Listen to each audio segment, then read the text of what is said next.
Je suis Costa Bernard, je suis président de la société Pacific Biotech, une société de développement biotechnologique implantée en Polynésie française, à Tahiti,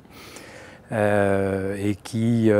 s'est spécialisée dans la production de molécules innovantes à partir de micro-organismes marins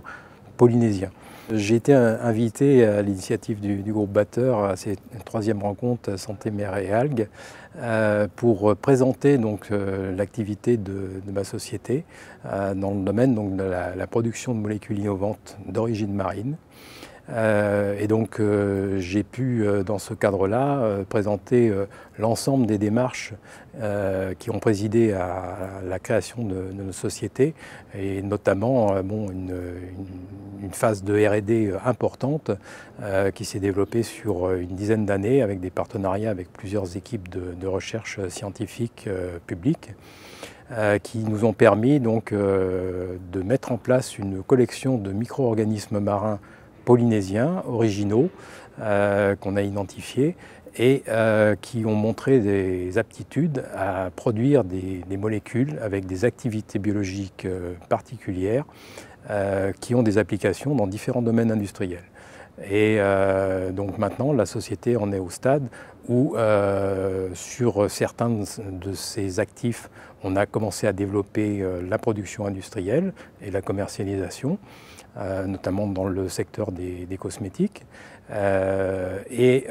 sur l'ensemble des autres applications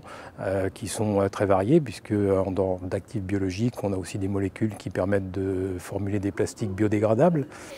donc qui a un intérêt majeur pour l'environnement. Je suis en ce moment en train de développer des partenariats industriels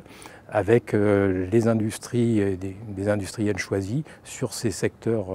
donnés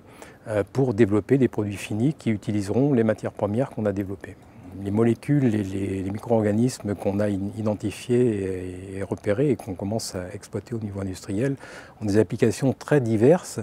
dans des domaines industriels très larges. Le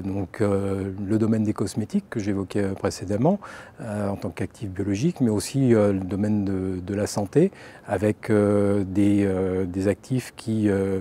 peuvent permettre de formuler de nouveaux compléments alimentaires ou ce qu'on appelle maintenant des alicaments, des actifs qui ont des propriétés thérapeutiques avec des applications médicales ou biomédicales qui vont être à développer sur du plus long terme,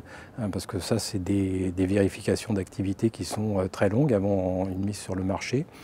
Des actifs qui ont des propriétés avec une action sur l'environnement, soit en termes de détoxification, élimination de polluants, notamment métaux lourds, soit en termes d'amélioration de la pollution qu'on a, notamment par rapport au plastique. Je vous citais donc la production de molécules qu'on appelle des polyhydroxyalcanoates, qui sont des polyesters naturels, biologiques, formulés en absence complète de dérivés pétroliers et qui permettent donc de produire des plastiques 100% biodégradables. Il y a des applications, notamment dans le domaine des cosmétiques, qui sont à très court terme, qui sont déjà en œuvre, d'autres dans le domaine de la formulation de plastiques biodégradables qui sont à plutôt moyen terme, et dans le domaine médical et biomédical qui sont à beaucoup plus long terme, à des horizons de 10-12 ans.